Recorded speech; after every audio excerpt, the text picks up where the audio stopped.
Hello बच्चों, let's read this question. The question say that match the column first with column second. दो column है, इन दोनों का correct match कराना है। इसके रिगार्डिंग चार ऑप्शन है, चारों में से करेक्ट को आइडेंटिफाई करना है। तो सबसे पहले समझेंगे बच्चों की कॉन्सेप्ट।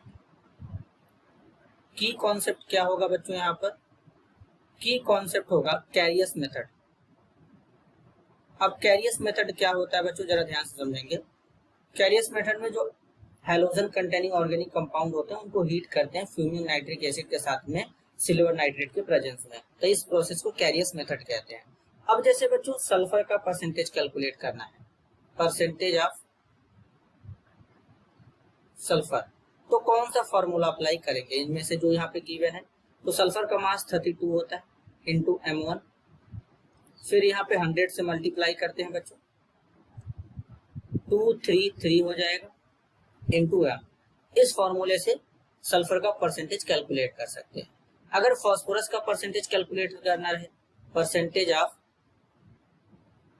फास्फोरस, तो इसके लिए जो फॉर्मूला होता है बच्चों बेसिकली वो होता है 62 into M1 into 100, 222 into M, और यहाँ पर इस तरीके से परसेंटेज लगा देते हैं। अगर फास्फोरस का परसेंटेज, अब बच्चों हैलोजन का परसेंटेज कैसे कैलकुलेट करेंगे? परसेंटेज ऑफ हैलोजन, तो हैलोजन में तो फ्लोरीन, क्लोरीन, ब्रोमीन, आयोडीन कुछ भी होते हैं, तो इसलिए यहाँ पर इस तरीके से लिखेंगे बच्चों, एटॉमिक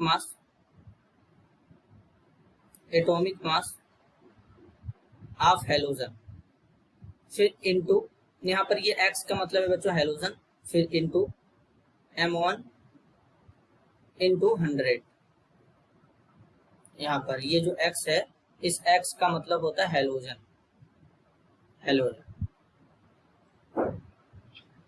तो इस X का मतलब होता है हैलोजन, तो इसको इस तरीके से लिख लेंगे। फिर यहाँ पे क्या करेंगे बच्चों, मॉलिक्यूलर मास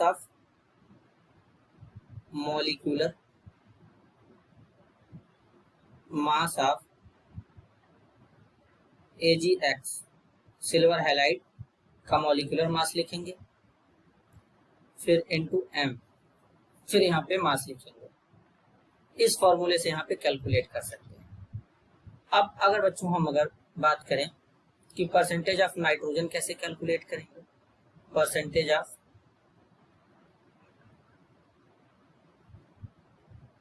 नाइट्रोजन, तो नाइट्रोजन को के परसेंटेज को कैलकुलेट करने के लिए फॉर्मूला कुछ इस तरीके से होता है बच्चों। यहाँ पर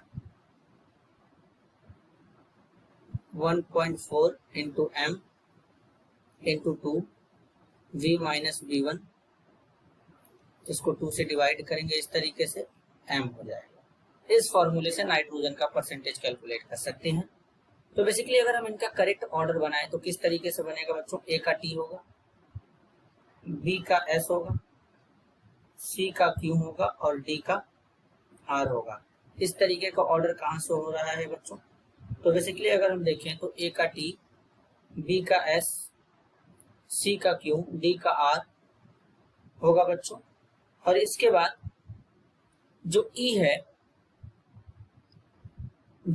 बच्चों,